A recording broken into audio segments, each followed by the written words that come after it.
Uma passagem que começa como aposta mas que se torna uma das pedras fundamentais da mudança de rumo nos quadrinhos de super-heróis. O Demolidor por Frank Miller e Klaus Janson traz a cultuada fase que muda o patamar do Demolidor.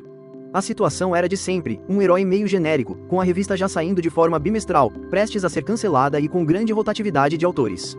Até que apostaram em um artista novato. Na parte inicial do primeiro volume, Miller ficava apenas com os desenhos enquanto Roger Mackenzie ficava com os roteiros, num modelo bem definido com duas linhas narrativas, as batalhas da edição e a vida de Murdock como pano de fundo.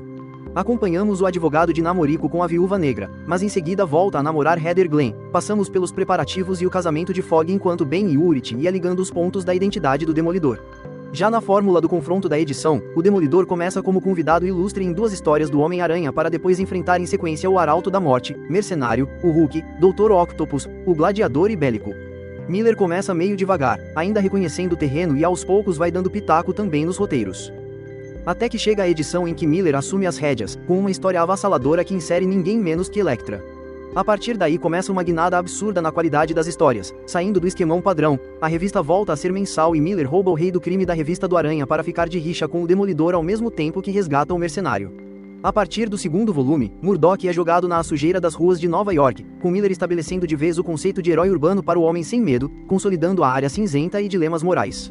A tragédia passa a fazer parte do dia a dia, rondando constantemente a vida do herói e não mais uma eterna lembrança para Mimimi.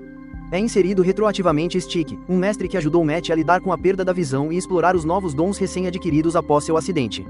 Vemos que Stick também foi mentor da Elektra, que é melhor desenvolvida e somos apresentados ao Tentáculo, jogando uma cacetada de ninja nesse bolo que vai crescendo cada vez mais sem parecer ter fim, sem deixar de lado toda a construção com o Rei do Crime e o Mercenário, alcançando um dos momentos mais épicos e trágicos das histórias do Demolidor.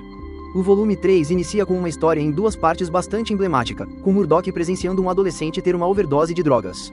Demolidor vai atrás dos envolvidos e se depara com o Justiceiro pela primeira vez, estabelecendo as bases da relação que conhecemos. Vemos um arco que rodeia Heather Glenn tentando assumir a diretoria das empresas do falecido pai e descobrindo que uma delas está envolvida em construção de bombas que acabam por serem usadas em crimes em Nova York. Stick e o Tentáculo ressurgem e vemos mais informações sobre as misteriosas ordens ninja.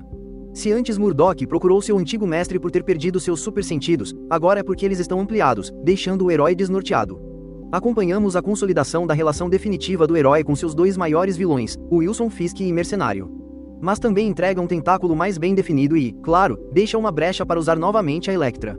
Uma sequência de histórias de tirar o fôlego, com o destaque para a roleta russa, que encerra esta passagem pelo Demolidor. Miller ainda teria umas recaídas, em um grande finale épico.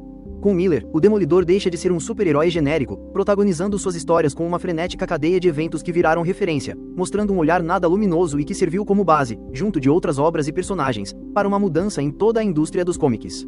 Inicia com os roteiros de Roger Mackenzie com Frank Miller dando seus pitacos no decorrer do caminho até assumir os roteiros sozinho para uma longa passagem. A arte foi do próprio Miller que contou com a arte final de Klaus Janson. Em certo ponto, Miller chegou a entregar praticamente layouts, quase rascunhos e Janson completava a maior parte da arte. Publicações da Panini em uma coleção em capa dura que teve 3 edições saindo uma por ano entre 2014 e 2016. A maior parte destas histórias já haviam saído nos formatinhos de Super Aventuras Marvel, mas uma parte foi republicada em Demolidor Especial e Elektra Saga, todas pela Abril. A Panini havia lançado os maiores clássicos do Demolidor com as histórias que Miller já havia assumido os roteiros.